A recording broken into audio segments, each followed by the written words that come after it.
Salut, c'est Yvonne. On est le 12 novembre 2021. Je fais une vidéo aujourd'hui pour parler donc reprise d'études BTS SP3S, donc services et prestations du secteur sanitaire et social. Je devais techniquement faire cette vidéo-là juste avant les vacances ou pendant les vacances de la Toussaint.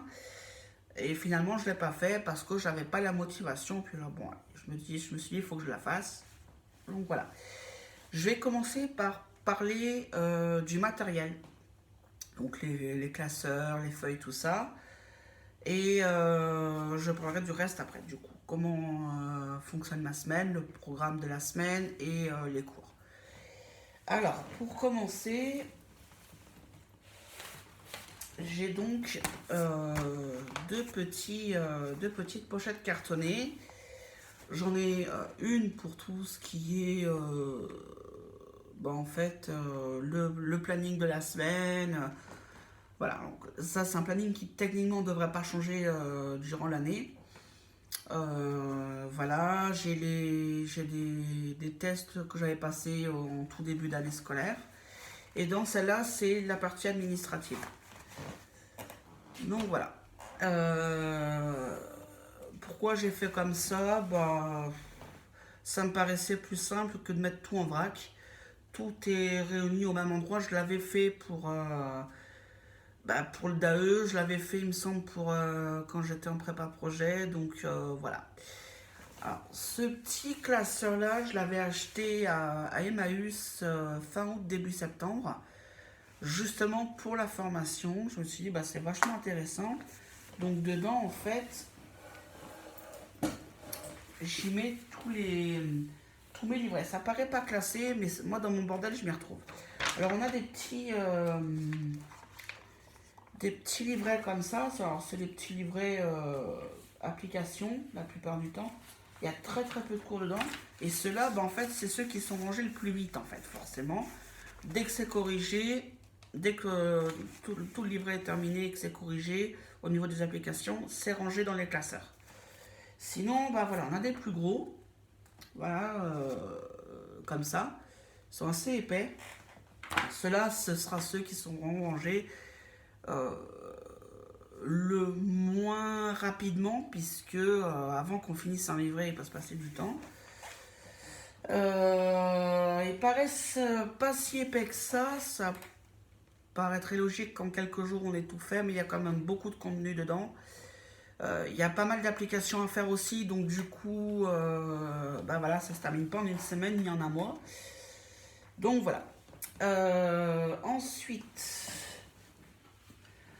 voilà, alors moi je prends des petites choses comme ça, des petits calepins comme ça avec du grand carreau. Je sais pas si on voit bien. Là, en 2 mois, j'en ai usé un et demi. Alors là, c'est le troisième que j'ai parce que tout simplement, le premier, je l'ai terminé. Donc, l'emballage est parti à la poubelle. Poubelle jaune d'ailleurs. Le deuxième, je sais pas où je l'ai posé. Et du coup, j'ai pris celui-là. Donc, j'en suis en tout, ouais, à un et demi, quoi. Hein, voilà, là, j'ai quasiment pas utilisé sur celui-là. Voilà, alors, au niveau classement, là j'ai deux classeurs, j'en ai un qui est plus rempli que l'autre.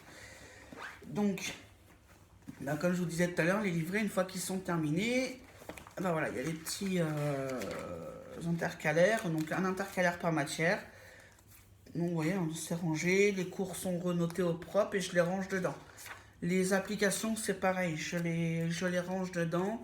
Ça, c'est une procédure que j'ai fait. Voilà, donc les applications, quand on les fait, on a toujours une partie cours dedans, donc rappel de droit par exemple, rappel principe juridique.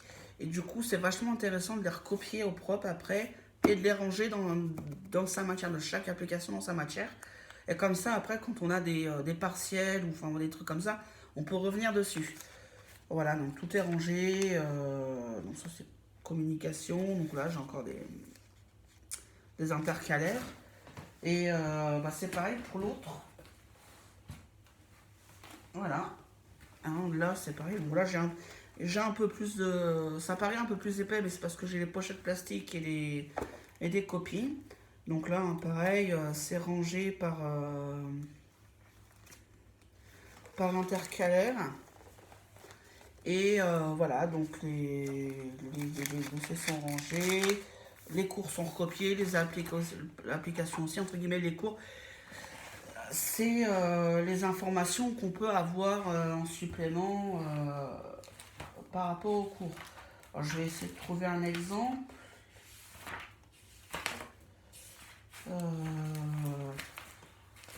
Ouais, ce sera peut-être plutôt dans le document. Voilà, dans document, voilà, alors document c'est censé être de la communication, mais bon, je préfère les séparer. Voilà, donc là, c'est les normes AFNOR, voilà, donc bah voilà, c'est des petites choses qu'on a en plus, des petites indications qu'on a en plus des livrets. Voilà, donc lettre, comment on doit la faire, voilà. Donc du coup, bah voilà, j'ai recopié ça, et puis bon, bah là, on va aller voir en droit social. Donc là, vous voyez, c'est rangé. Et donc là, donc c'est exercice, voilà, application, je remets tout au propre. Principe juridique, application, voilà l'exercice, au cas, application au cas. Donc il y a pas mal, hein, j'ai quand même déjà pas mal de choses. Donc voilà. Ensuite, alors en petit matériel, bon bah une règle. Pour bien faire ses tableaux, tout ça, les encadrements, tirer bien les traits. Donc bah la trousse, hein, évidemment. Alors c'est pas la peine d'aller chercher une trousse à 15-20 euros, quelque chose à 1,50 €, 2 euros, comme ça c'est largement suffisant pour ce qu'il y a à faire avec. Une paire de ciseaux, un stylo 4 couleurs ou alors un stylo de chaque, un vert, un bleu, un rouge, un noir. Un bâton de colle, une agrafeuse aussi, ça à prévoir les agrafeuses. Une agrafeuse, un crayon gris, une gomme, un taille-crayon, un blanco. Et moi j'ai rajouté donc le stylo effaceur, puis côté réécriveur. Et ça, c'est un stylo à billes, mais qui fonctionne avec des cartouches d'encre comme les stylos plumes. Celui-là, j'aime bien parce qu'il a une écriture qui est super douce. Alors, pour réécrire tout au propre, il est génial. Sinon, je fais tout au bic. Et là, en stylo bic, en bleu, j'ai presque fini le deuxième. Donc, c'est qu'on gratte quand même pas mal. Là, la règle, je ne l'ai pas parce qu'il faut que je la vire. J'ai pas voulu la montrer, elle est cassée. Je l'ai cassée dans le bus, en fait, parce que bah, moi, il faut savoir que je prends le bus en même temps que les étudiants le matin et le soir, et que les étudiants bousculent tout le monde et puis se serrent les uns aux autres, et du coup bah c'est pas évident, et des fois on se colle au mur parce que bah on n'a pas le choix, et c'est comme ça que j'ai cassé ma règle en fait. Sinon, alors une calculatrice, je sais que moi dans mon école ils aiment pas trop la calculatrice du téléphone portable. Ils pousseront à acheter une petite calculatrice. Alors moi j'ai acheté celle-là parce que bah, elle me convient pour les calculs entre parenthèses, les plus, les moins, les divisions, tout ça. Moi je sais que j'aime beaucoup celle-là. Elle est bien pratique pour ça. Mais une petite calculatrice à 1 euro, c'est largement suffisant aussi. Il n'y a pas besoin, voilà. Après celle-là, comme je dis, c'est parce que bah, y a les parenthèses. Et du coup, c'est vrai que quand on a des lignes de calcul à faire, si on ne veut pas perdre de temps à tout refaire, c'est vrai qu'elle est bien pratique. Alors, je sais pas comment je l'ai payée celle-là, quinzaine d'euros peut-être. Mais même une petite qu'on trouve à 1 ou 2 euros, c'est largement suffisant, voilà, pour les calculs de gestion. Et donc voilà, il y a le petit agenda hein, avec le chaton mignon. Ça, c'est bien pour noter bah, s'il y a des cours, des exercices à faire, ou voilà. Par exemple, là, j'ouvre au 8 octobre, j'avais pour le 8 octobre un truc d'anglais à faire, et écrire quelques responsabilités liées au travail qu'on effectue ou qu'on souhaiterait faire. Bah, écrire en anglais, voilà, ce qu'on aimerait avoir comme responsabilité, ce qu'on fait, ce qu'on a comme en fonction du boulot qu'on aimerait avoir, ou ce qu'on fait déjà au travail, pour ceux qui bossent. C'est un exemple. Hein. Voilà, après, bon, j'ai noté mes semaines à ExaWest, mes semaines de partie, parce que je suis à ExaWest à l'école. Et les partiels, j'ai mis reprise des cours, congé, quand j'ai mon injection à faire aussi. parce que vous savez que je suis donc sous traitement en injection intramusculaire, pour ceux qui suivent ma chaîne depuis un moment. Donc voilà, j'ai mis ça aussi dedans, comme ça me permet voilà, d'ouvrir et puis de voir où j'en suis.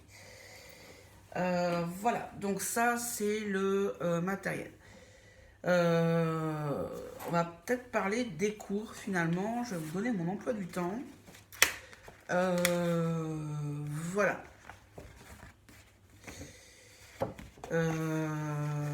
Je pense que je vais faire une seconde vidéo pour tout le reste.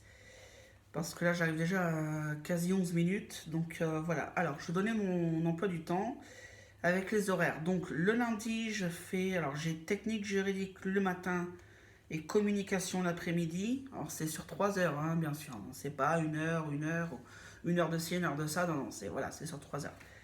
Le mardi, j'ai bureautique le matin, droit social l'après-midi. Le mercredi, toute la journée, par contre, là, j'ai technique pro. Donc là, jusqu'avant les vacances, je faisais de la psychologie sociale. Très intéressant. Mais alors, ça donne mal au crâne au bout d'un moment, mais ça reste intéressant. Là, en ce moment, c'est plutôt de la communication que je suis en train de réviser. Donc voilà, c'est pas mal de révision là, en ce moment. Jeudi, alors j'ai communication et bureautique le matin. Et l'après-midi, institution et réseau. Et ensuite, gestion. Le vendredi, j'ai français, anglais et méthodologie des structures. Donc j'ai 2 heures. Non, c'est 4 heures. Excusez-moi, c'est pas 3 heures le matin, c'est 4 heures. J'ai 2 heures de français, 1 heure d'anglais et 1 heure de méthodo. Enfin, j'ai 4 heures le jeudi et le vendredi. L'après-midi, j'ai prestations et services, puis Excel. Donc le jeudi et le vendredi, c'est là qu'il y a le plus de cours parce qu'en fait, c'est là qu'il y a les alternants qui reviennent pour les cours. Donc ils ont cours 2 jours par semaine, ils travaillent les 3 jours précédents. Alors les horaires, enfin mes horaires en tout cas, moi j'ai cours alors lundi, mardi, 9h midi 10, 13h45, 16h55. Mercredi 9h midi 10, 13h45, 15h15. Et je peux finir plus tôt, genre à midi 10, parce que j'ai démarche de stage. Ça, c'est possible aussi, c'est ce qui se passe en ce moment. Jeudi et vendredi, je fais 8h45, 12h40, puis 13h45 jusqu'à 17h25, voire 17h40 s'il y en a beaucoup de choses à revoir. Donc, voilà. Alors, dans la prochaine vidéo, dans l'autre vidéo, je vous dirai comment ça se passe la semaine, les conseils que je peux vous donner, enfin que je peux donner, tout ça. Allez, à tout à l'heure.